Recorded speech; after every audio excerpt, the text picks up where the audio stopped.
Hey, Allison, how are you? Good. I'm good. Are you? Doing good. Good. Hey, Grant, how you doing? Hey Dennis, I'm doing good. How are you? Good. You over your cold or whatever it was? Still fighting it a little bit. Still get a cough every once in a while and it's kind of mucusy, but other than that, I'm feeling good. Good. Did you get a COVID test? I did two of them and they were both negative, All right. and I'm all boosted up, so hopefully I should be That's set. great. Good. Yeah.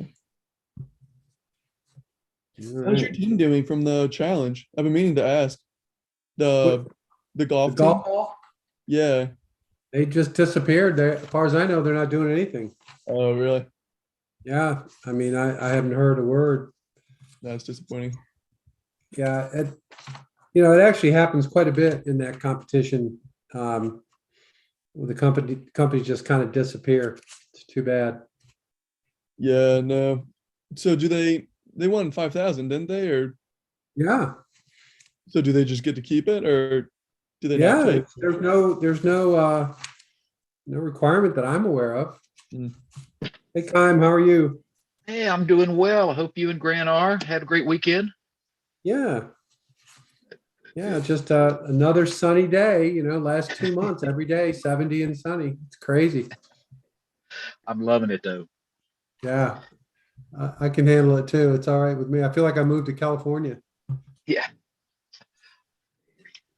except it's greener and there are horses.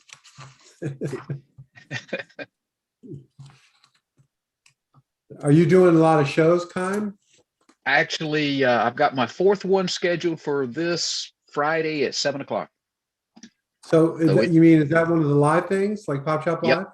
yep, Oh, okay, Pop Shop. great. I haven't got it. I've started setting up the talk shop and I've Okay, got some products on, but I haven't finished that up yet. So, okay. but Pop Shop seems to be working out well for me, and I've got followers and regulars. So I'm like, you know what? I'm going to maintain that. It's just going to take me a little bit longer to get into. I'm trying to wind up all my holiday events and Christmas orders, and so we're Yeah, juggling a lot of balls. I think Talk Shop Live is for after the holidays, unless, you can get on there and get a show or two. I think that'd be fine, but I think it's an after the holidays type of thing. That's why I'm treating it anyway. Right. Just too much on Time, do people's you plate. do you check your I hadn't even checked my followers. Do you kind of like check your social media? Do you follow up with the Pop Shop followers and stuff? Contact them or anything? I You, haven't done you any know, of that. honestly, I've been getting orders off show. So I'm getting orders that are regularly coming in on my Pop Shop uh I'm going to say product page, catalog, if you will. So they're still coming in regularly from them. And as long as they keep coming, I guess I'm gonna keep on. But Do they notify you that you've got an order, or do you have yep, to go in? Oh, okay. yep. Now, my email pops up and tells me I've got an order, and then I go in to print out the label and then work it out that way. That's awesome. Yeah, it's great. Yeah, I I thought Talk about Shop, getting. I thought about getting back on there this weekend, do because it. after next week you won't be able to ship, and it be guaranteed you'll get there by Christmas. Really. Yeah. Yeah, and I lucked out last week. Well, the previous show actually got into the free shipping, but I wasn't aware I was on the free shipping. So everybody that got their order, I was selling them on the 5.99, and they were all getting free shipping. So I'm like, hey, that works too. I'm good with that. Yeah. So Yeah. Well, Talk Shop Live, when you do your preview video, it goes uh-huh. live right then. People Oh, can really? buy from your preview. Yeah. And they also keep the recording up after, so they can continue to buy from your recording, which is a little That's bit great. different than Pop Shop. They I, also, you can stream to multiple platforms from Talk Shop Live. So you can stream to your Facebook, to your Instagram, to your own website. It's a little bit different. It's not an app in the same sense that Pop Shop is. It's Okay. more of a web link. So that's pretty cool.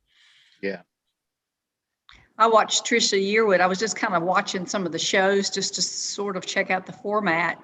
And Trisha Yearwood was on there selling her own T-shirt and a cookbook and some Apparently she's in a dog chain, like with dog products and dog carriers and stuff. I mean, Cool. they sold out. Yeah, Usually you've got a West lot of Tricia here. A-listers on there. So like I said in our class the other day, I wouldn't hesitate to put out an announcement that you've been accepted to join this network with so-and-so and so-and-so. It can't hurt, and it might get some press. Yeah. You know? Yep. And it's the truth. I mean, it's not like you're saying something that's false. It is absolutely true. We're on the same network as Dolly Parton and Trisha Yearwood and Oprah, and you know, it's just a fact. Cool. So now we just got to get Oprah or somebody to promote your product and say it's the best thing since sliced bread, and we'll be all set. Yep. So, hey, Sana, how are you? I'm good. How are you? All right. So, well, we're coming down to the short side of the class. So tomorrow we're gonna have Andy Kurtz, which some of you may have seen before. He's a packaging and design guy who was the head of design for the Fresh Market. He and his wife designed all the Fresh Market stores. And Andy is a packaging and brand creator. Just, you will not believe this guy. And his experience is national in scope. He works with a lot of startups all around the country. So I think he's going to be a great thing to kind of wind up on. And then, so that's tomorrow. And then Wednesday will be our final class. And really it's kind of free form, whatever people want to talk about or questions you might have or any of that sort of stuff will be Wednesday. Today we're going to take a look at, this is just kind of fun. You know, it's not really intended to be, to me, dead serious. It's how can you blow your company up? What things can you do? It's just different. And I think you'll enjoy it. Please don't take it as, you know, like some kind of deadly serious thing, even though I think Techstars, you know, is worried about it in some cases, but I don't think we have the same sort of issues that these venture funded companies have. You know, could be wrong, but this all together will take maybe 25 minutes, something like that. And then we'll finish up. Okay. So here we go. Let's see if I can successfully do this. Okay, let's see here. So there we go. And share screen. All right. And there we go.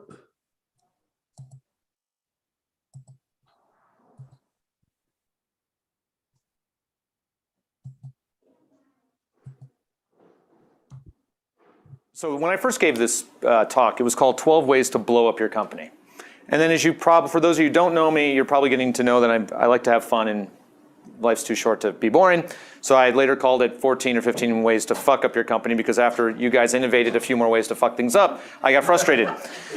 Then it became 18 ways to fuck up your company, and then the dean at the CU Law School informed me that I wasn't allowed to use the word fuck at the law school as much as I do. Not ever, but just not as much. So now it's back to 20 ways you can blow up your startup, but as of today, it's 21. There are some things I'm going to tell you that are not fixable.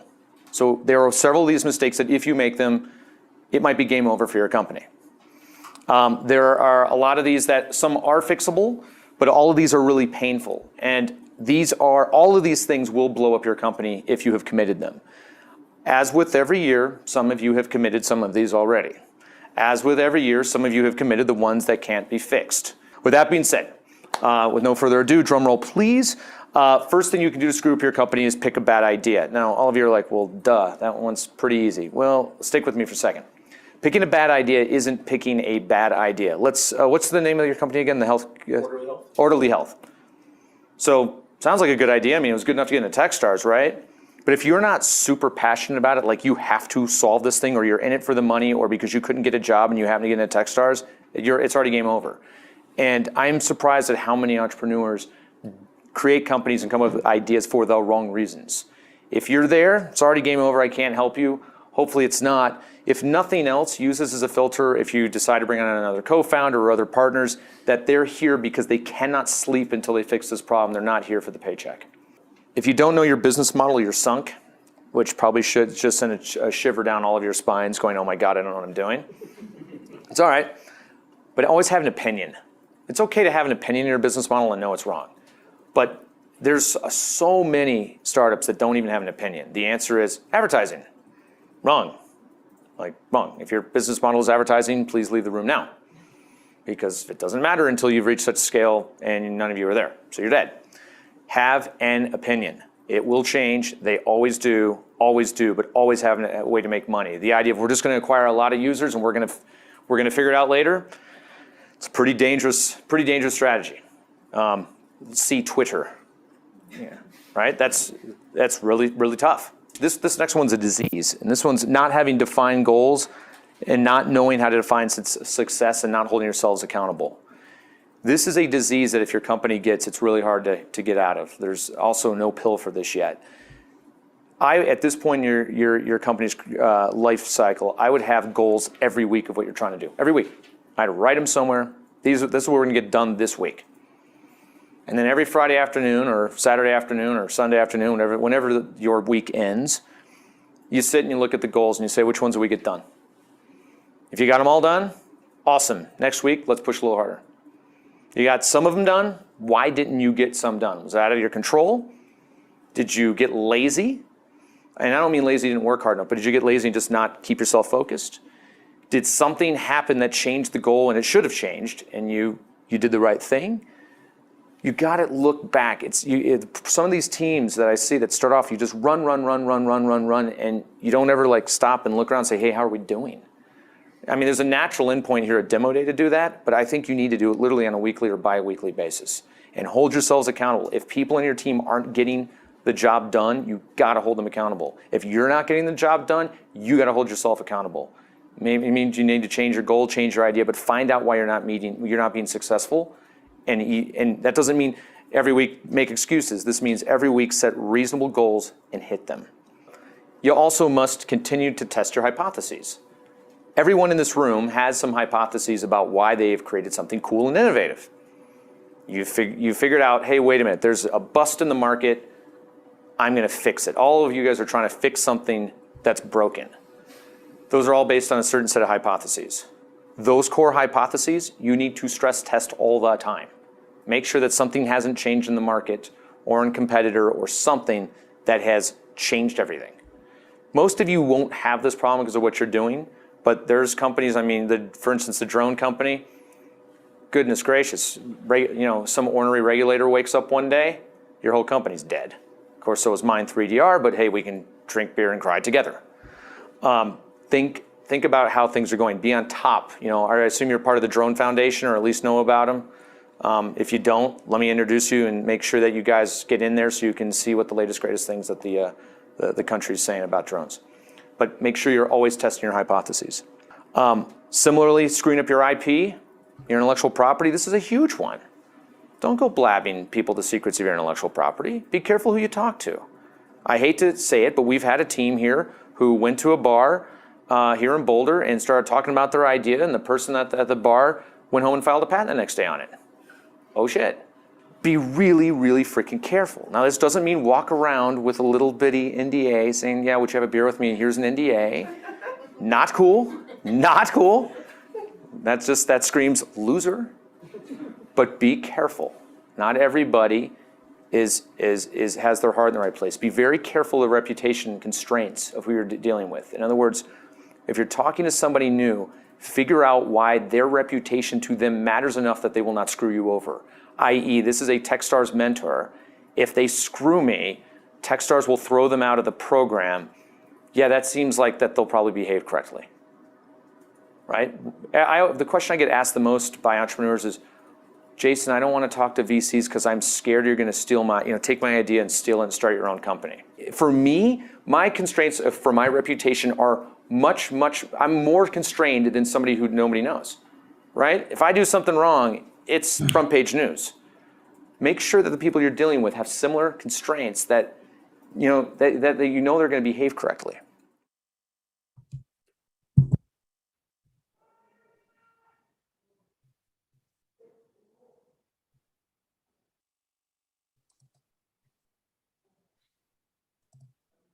If you don't understand your competition, you're also hosed. I'm trying to think here. Well, let's use an example. Does everybody know what Farmville was on Facebook? The game that you make like farm plants and stuff, or whatever they do on farms, animals? I don't know. Never been to a farm. I'm from downtown Detroit. Everybody know what Farmville is? Okay, who wants to tell me who the competitors are to Farmville? Sleep, correct. Next. Playing volleyball, drinking by yourself alone in the basement. Not that I'm judging anyone. Any way to waste time. That's your competition. The single weakest part of every pitch that I see is competitive analysis. Now, what's interesting is whenever I see an entrepreneur come and pitch me, and I know more about their business than them, that is so unsexy. So unsexy, because I want to fall in love with you, right? I want you guys to come in, I want you to wow me, I want to be like, oh my gosh, this person's incredible, and their idea is great, let's get married, right? That's the, I always say like, judging, people always ask me, how do you judge a company? I'm like, I want to fall in love. It's just same energy as the first date, except I don't want to sleep with you, right? It's that important. And if you come in and I know more about your company than you, total turn off. Know about your competition. Take a big picture look at it. Next up, not staying on top of your PR, internet, and customer reviews. It's incredible to me how many companies don't pay attention to their Amazon reviews who sell a piece of hardware. How they're not paying attention to what's being said of them in the press. You got to pay attention to this stuff, folks. You've got to respond to the angry mobs of the internet if they decide they want to come lynch you. You got to be ahead of it, not behind it. Furthermore, a lot of you are going to make the mistake. You're going to go out to the press too early. It's really easy to get tech. These guys all think, wow, if I'm in TechCrunch, it's great and it's cool because you put it on your Facebook and your mom says, oh my God, how proud I am. Sally's done such a great job. And then like her bridge partners say, oh my God, I remember when she was just 2 and she used to lick dogs, and it's like perfect, right? It's really freaking easy to get in TechCrunch or any media place once. Come on, newspaper people want to write about something new. It's almost impossible to get the second one. So think about when you want to pull that trigger. You may want to go later than sooner, yeah. I mean, what type of activities would I do from a PR standpoint if I'm pre-product? Exactly. I would do nothing. Nothing. I always tell companies, shut the hell up until you have something to sell. Now, you can do pre-orders. Most pre-orders are total failures. You get some like our company Glowforge that just raised $29 million in 30 days, and you're like, thank God we got a hit. But we also didn't go out there till we knew we were a few months away from shipping. I forget what the statistics are, they change all the time, but it's something like 80% of the hardware stuff on Kickstarter never even ships, right? You just wasted all this goodwill and PR and you weren't ready.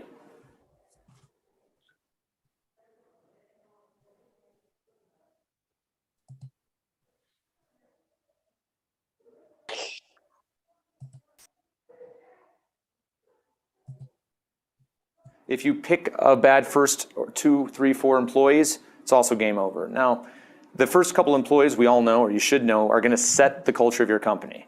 Doing culture enemas or culture implants has not been invented yet in the United States or the world as far as I know.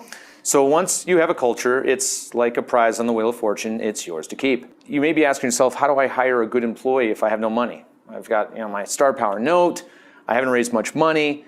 How do I hire great people? I'm competing against all these other great startups. You know what? As a venture capitalist, if you're not able to attract awesome employees right off the bat, and you say, well, I don't have money, it's not my fault, my answer is bullshit. The first employees don't join because of the money. They believe in you. They believe in your idea. They want to solve this as badly as you do. And if they don't have that passion, you're in a lot of trouble. And if you can't recruit and inspire people to join you, you're never going to have a great company. So it is a tremendous red flag if I look at the first few employees and I'm like, these aren't that good. As a sort of corollary, beware of the high-performing asshole. We all know these people, right? The person who's awesome at what they do, but you hate them. We all know them. It's like, if those of you who know anything about Greek mythology, it's like the siren on the rocks saying, come hither, and the next thing you know, your boat is washed up on the shore.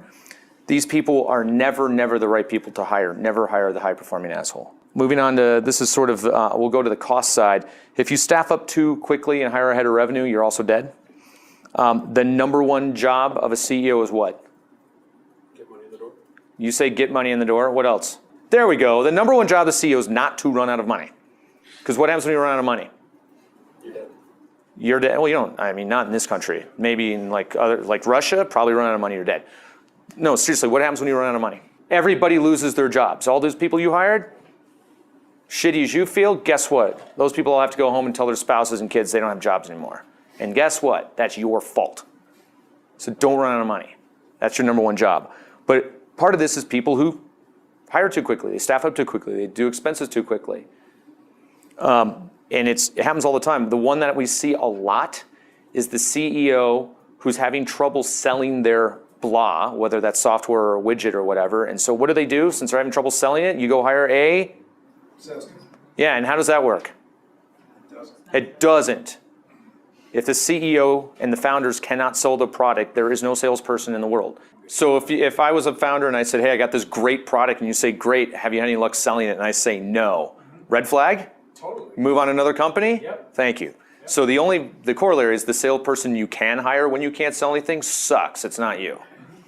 Don't hire. That's just one example of staffing up too quickly. All right, this is one of my favorite ones. Not firing people quickly enough. This is a huge, huge problem. Some of you already in this room probably should be fired. Statistics prove there's at least 1 or 2 or 3 of you that your co-founder already wants you fired.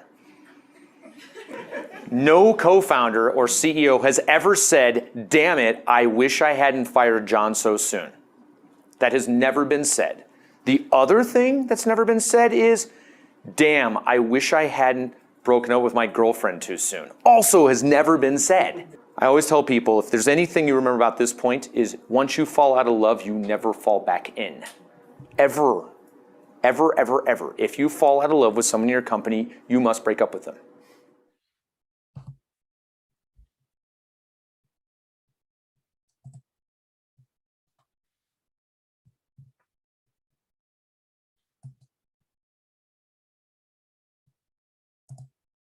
Next up, not paying attention to people's incentives. Now, this is a massive one in what I'll call the black box world of venture capital.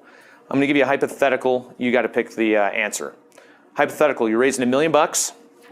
You can raise $800,000 from your favorite VC and $200,000 from friends and family, or you can raise a third of it from your favorite VC and 2/3 of it from 2 other VCs who are really well regarded and awesome. In terms of the same, valuations the same, what's the better deal? The second. The second, who said the second? Why? Because all the VCs had the same interest and alignment on that investment. Somebody tell me why he's 180 degrees off. I'm going to read this again.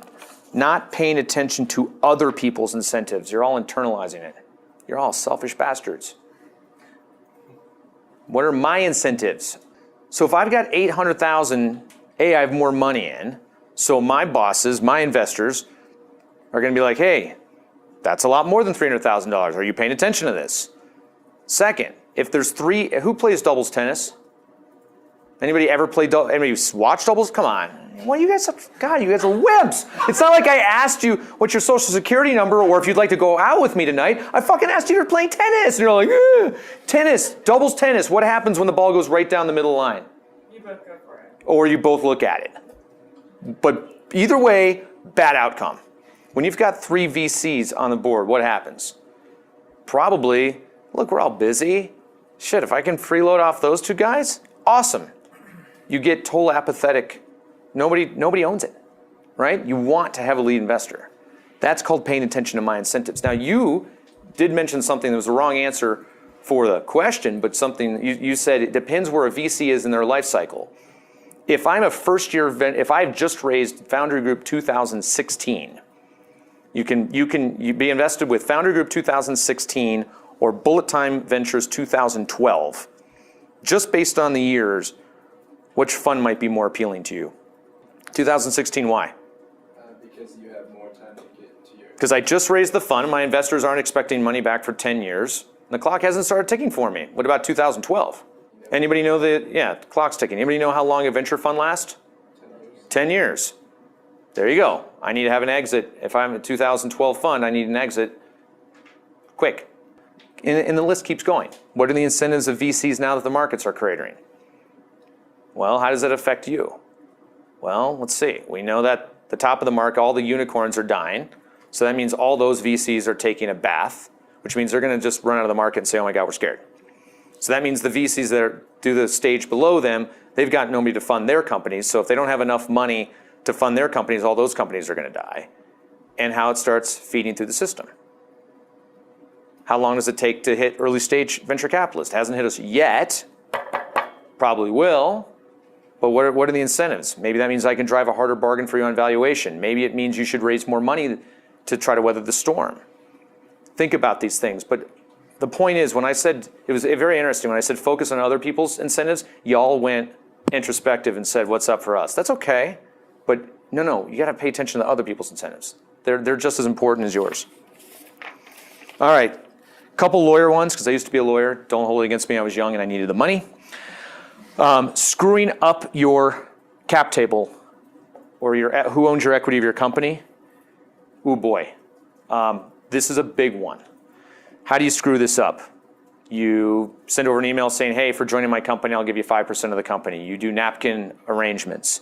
You fire a founder and you don't get them to sign a waiver or a release saying that, hey, it's all good that you're kicking me out here, but here's my release. And by the way, I'm reaffirming how much of the company I own. These things are really, really hard to do. What if you priced your angel round too high? Say you built some Boulder Angel and had a $20 million post-money valuation. Well, congratulations to you. You're never raising money again because I'm never going to fund a company with that high of a valuation. Be really careful on your cap table. Be careful who you give equity to. Make sure you've got vesting attached. These are things that are really, really hard to fix because people are going to get greedy and think that this is worth something, and they're going to try to keep what they have. Next up, you must be as strategic in your fundraising as you are in your business. Now, this is one that people screw up a lot. You work so hard at your business and you're so exhausted and you've gotten to the point where it's time to raise money that you've actually lost the energy or the will to be as strategic in fundraising as you are in your business. What does this mean? This means coming up with a form email and sending a form email to a whole bunch of VCs. This means not figuring out which VCs are right for you and going after the wrong ones. This means not thinking about every single communication and that you have one chance to make a first impression. There was a commercial. Remember, you only get one chance to make a first impression. It's like Listerine or something. Was that it? Okay. Keep that in mind. That is the truth. Be incredibly strategic. If it were me, I'd be creating a Google Doc now of who are potential VCs I might want to meet and why, and what is my entrance into them. And the entrance could be, Natty knows them. The entrance could be, my brother knows them. My entrance could be, I know he went to the University of Michigan and plays drums, and you know what? I went to Michigan State and played clarinet. Perfect. All right? By the way, last week I had the most strategic entrepreneur pitch I've ever seen. Guy sends me, I'm not shitting you, a video of him, and he's like, hello, Jason, my name is blah, and we're working on blah, and I'm listening like, huh. They're playing the Average White Band, Pick Up the Pieces in the background. I like that song. Wait a minute, I think that's my fucking band playing that song. Holy shit, he's using my band's music as the soundtrack to his pitch? Holy shit.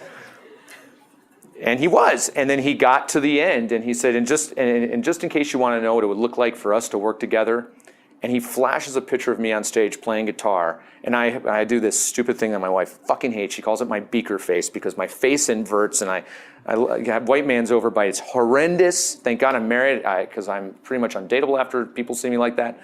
And he mocks me and does the exact same face and dashes his head to the music, and that was his 90-second intro. You think that guy's getting a call back? Fuck yeah, that guy's getting a call back 100% of the goddamn time. That guy, and I asked him, I said, how many VCs are you reaching out to? He said 20. He said, I've identified 20. And I said, and you're doing this for all 20 of them? He says, well, not videos, but yeah, I've figured out at least an idea for all 20. I go, how many have you sent out? He said, about 15. I go, how many responses you've got? He said, 12. If I could promise you 12 of 15 responses for cold emails to VCs, would you take it? Yes. Guys, strategic. You can too. Be smart.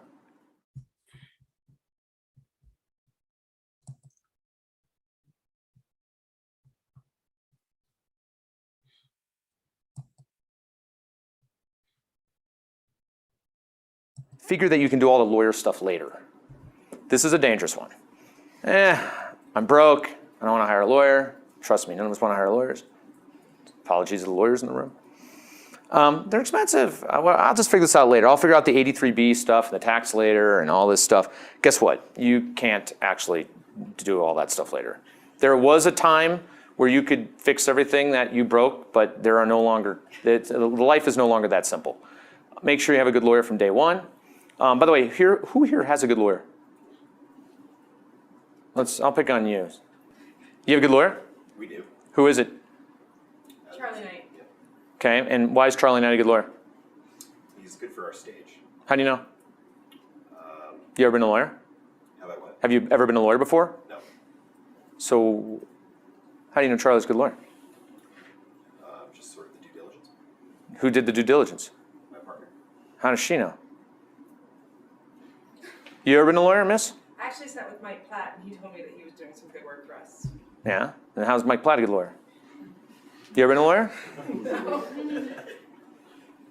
Who here's got a good dentist? Yeah, see, yeah. I only asked that because I've had 3 dental surgeries in the past 3 months, which is somewhat becoming evident that I don't have a good dentist. I don't know if I have a good dentist. I don't know if I have a good hip surgeon. I can walk, but I may have had a better result if I went to Julie. Probably not Julie, but maybe, you never know. I've heard she's good with knives. You know, you actually, I had to pick on you. You actually had a good answer. It was like Mike Platt is sort of a trusted resource. Everybody knows him in town. And if he says Charlie did a good job, that's probably good. And Mike is a lawyer. You got a referral from a lawyer that didn't have any incentive. Mike wasn't trying to get anything from you. And he said, yeah, Charlie's a good guy. Just keep in mind that like, finding a good lawyer isn't about like who you like. There's a lot of nice people out there who are really crappy lawyers. The boring one is pick bad advisors. That includes lawyers, accountants, mentors, advisors. You know what? Make sure that these people are, if you're paying them, they're getting, you got to pay lawyers and accountants because you just do. But everybody else shouldn't be paid cash. Maybe a little bit of equity. If anybody else asks you for cash, they shouldn't. They're bad people. Make sure you align yourself with good people. Remember, your reputation is an extension of everybody you surround yourself with. So if I meet your lawyer and I think Charlie's a jackass, that reflects negatively on you. And he's not. I like him. He's a good lawyer, by the way, just so you know.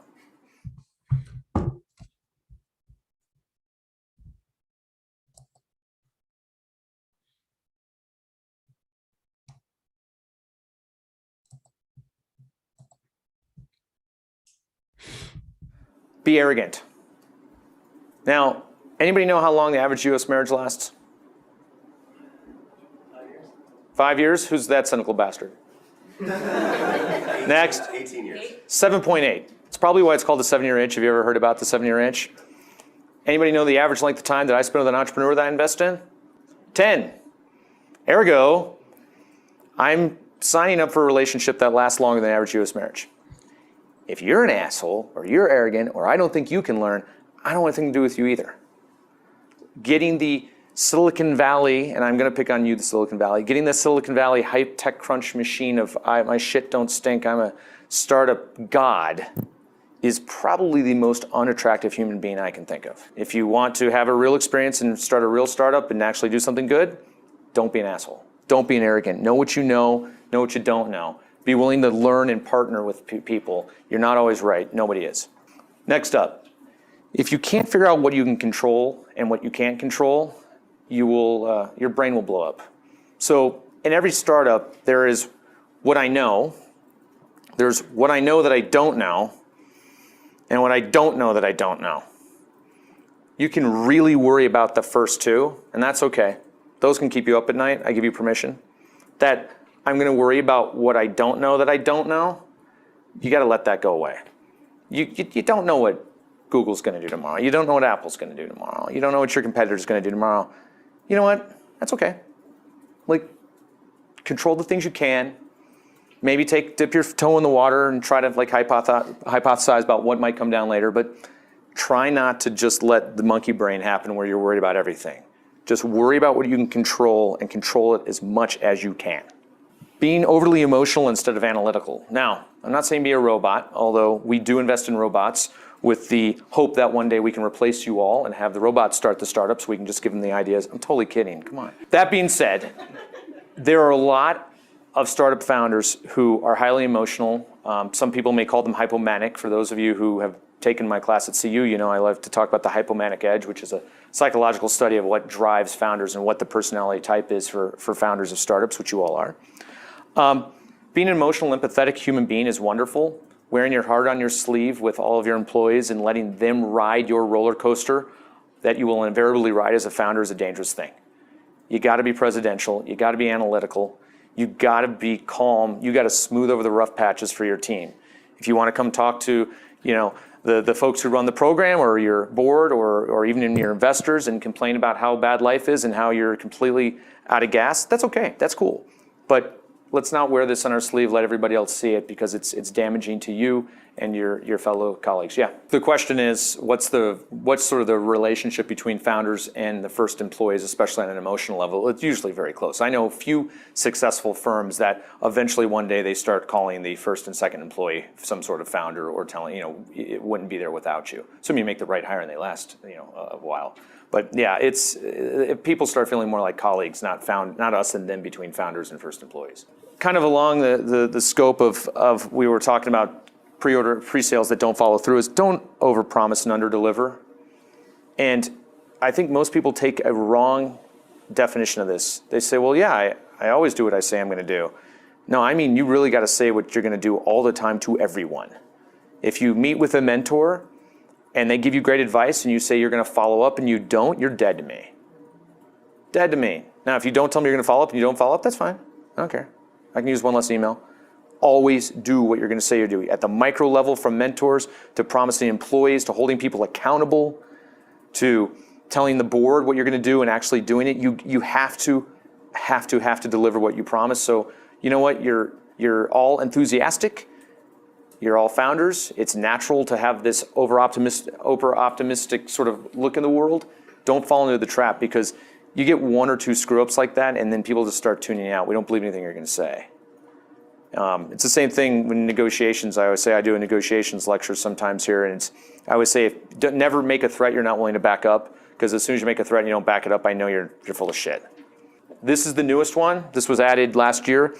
This is the sad one, but it's the harsh reality. So if there's only one you remember, I kind of want you to remember this one. Your personal life is no longer your personal life. You have one life. You don't have a work life. You don't have a personal life. You have life. As founders of tech companies, with today's scrutiny, media, backlash, politicization, national inquirization, whatever it is, whatever you do in your personal life will affect your company. If you do something bad enough to end up in a newspaper, I have to fire you. If you do something bad enough to piss off your employees, you lose your bully pulpit to lead. This is, can you get away with a DUI? I don't know. Maybe. But it's not like the old days. You are not anonymous. Everything you do will be held against you in the court of public opinion. And that is, you don't get a lawyer. You don't get to shut your mouth up. This isn't fucking Law and Order. You're screwed.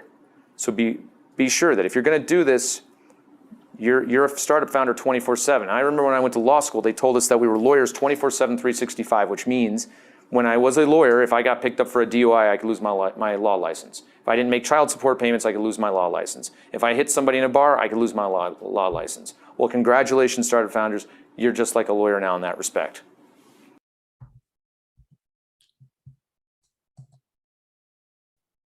Okay. Any reactions?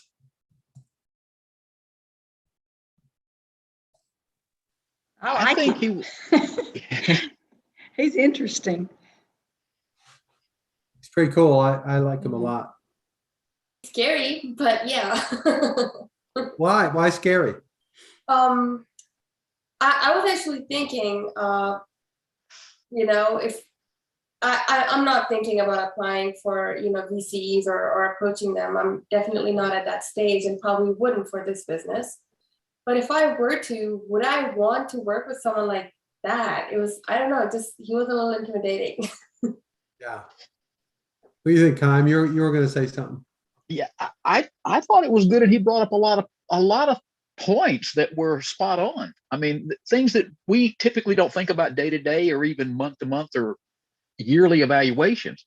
But yeah, no, I think he was spot on in a lot of what in thinking back, I'm like, yeah, you're right. Some employees in my past world, I wished I hadn't hung on to as long as I did.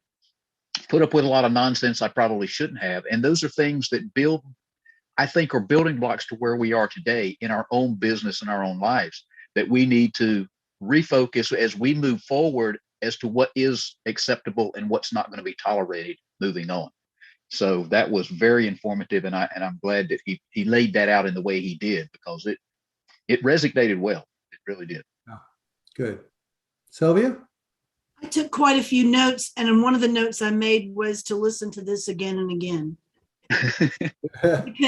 because over time, 6 months from now, things that weren't important to me today in his list are going to be important to me.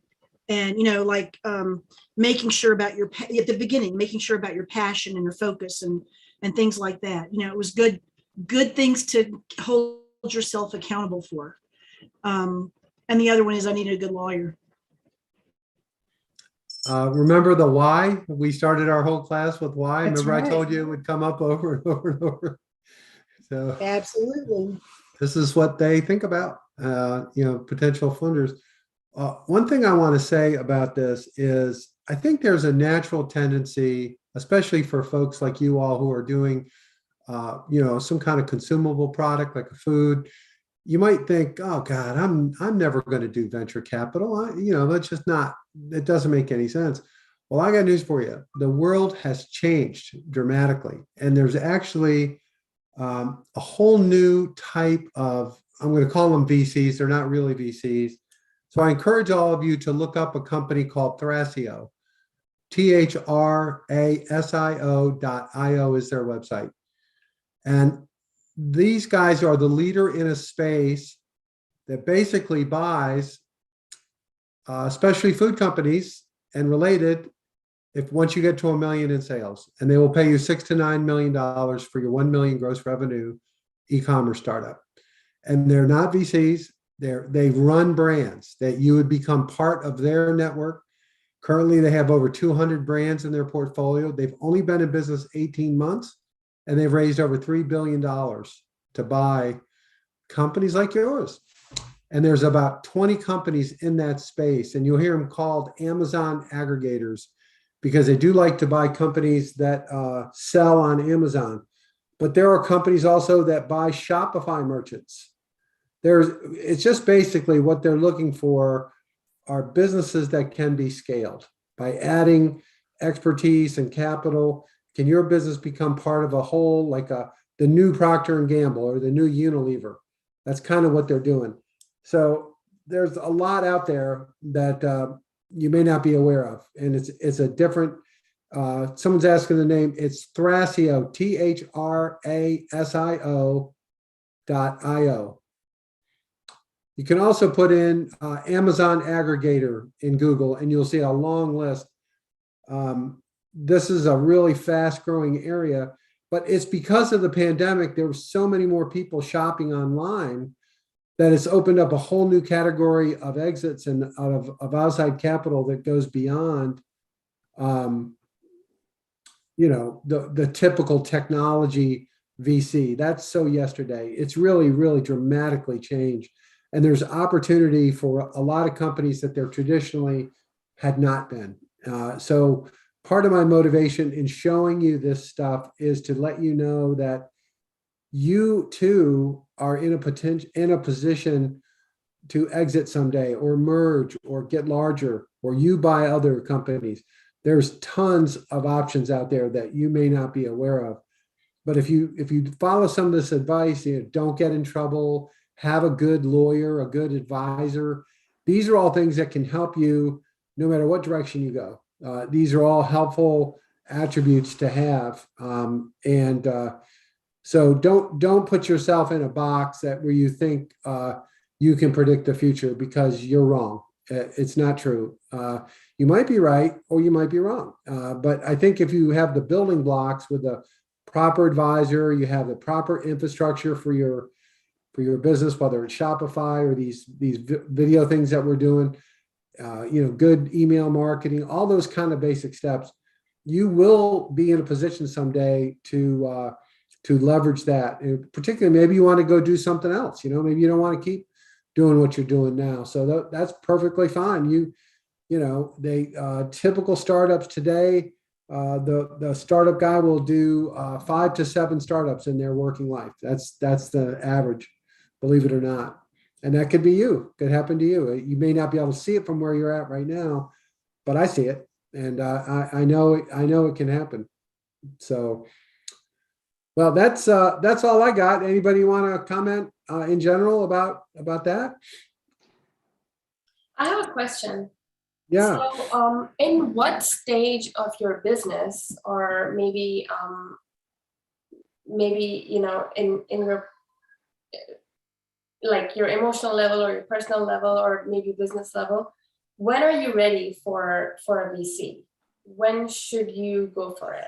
I would argue when you have a run rate of $1 million a year. It doesn't mean you do $1 million, but you're on a run rate. The monthly run rate will get you to $1 million in a 12-month period. That's my own rule of thumb that I think somebody with capital would be interested in. If you think about it, it can't be less than that, because how much money can they invest, right? It's too small a deal. $1 million at a 6 to 9 times multiple is $6 to $9 million. So that might get their attention more than 100,000 or 200,000 or something like that. I think it also argues that it may make sense to merge with others. It's similar businesses to yours. If you don't see yourself getting to that level, maybe a couple of you together could actually create something that would have that potential. If there's a synergy or a logical kind of combination, mergers and partnerships. We haven't talked a lot about partnerships, but in the technology space, partnerships are the #1 revenue generator. It's not sales or salespeople. It's partnerships that you make with somebody that brings their audience to your product. That's how you get fast growing revenue. If you watch and follow tech companies, you'll always see so-and-so just did a partnership with X and they expect it to be 30% increase in revenue. That's what partnerships do. And you can look at some of those, a deal with somebody like the food bank, just from the point of view of how many people the food bank touches, right? You could do a campaign. A partnership can be a campaign also. It can have a start and an end and a purpose. But what you want to do is introduce your product to as many new people as you can. And if it's quality partners like the food bank or others, it's a W for you. Even if you don't make a penny off the partnership, it's still a way to get in front of thousands of people that you could not possibly do any other way. And so campaigns are good, promotions. Everybody's trying to raise money for charity or for one cause or another. You might be part of that. You could be somebody who does that and say, okay, we're going to donate 10% of our sales in this partnership. We're going to donate, and here are the other 3 or 4 companies that are doing it, and we're going to help sexual violence victims, or we're going to help pets, or whatever it is, hungry people. I mean, there's just so many things. If you read, if you get a chance to go to something like prnewswire.com or businesswire.com, you can actually read the press releases of hundreds and hundreds of companies and just put the keyword partnership in the search, and you'll get tons of press releases describing the partnerships and why they're doing it and what they see as the benefit.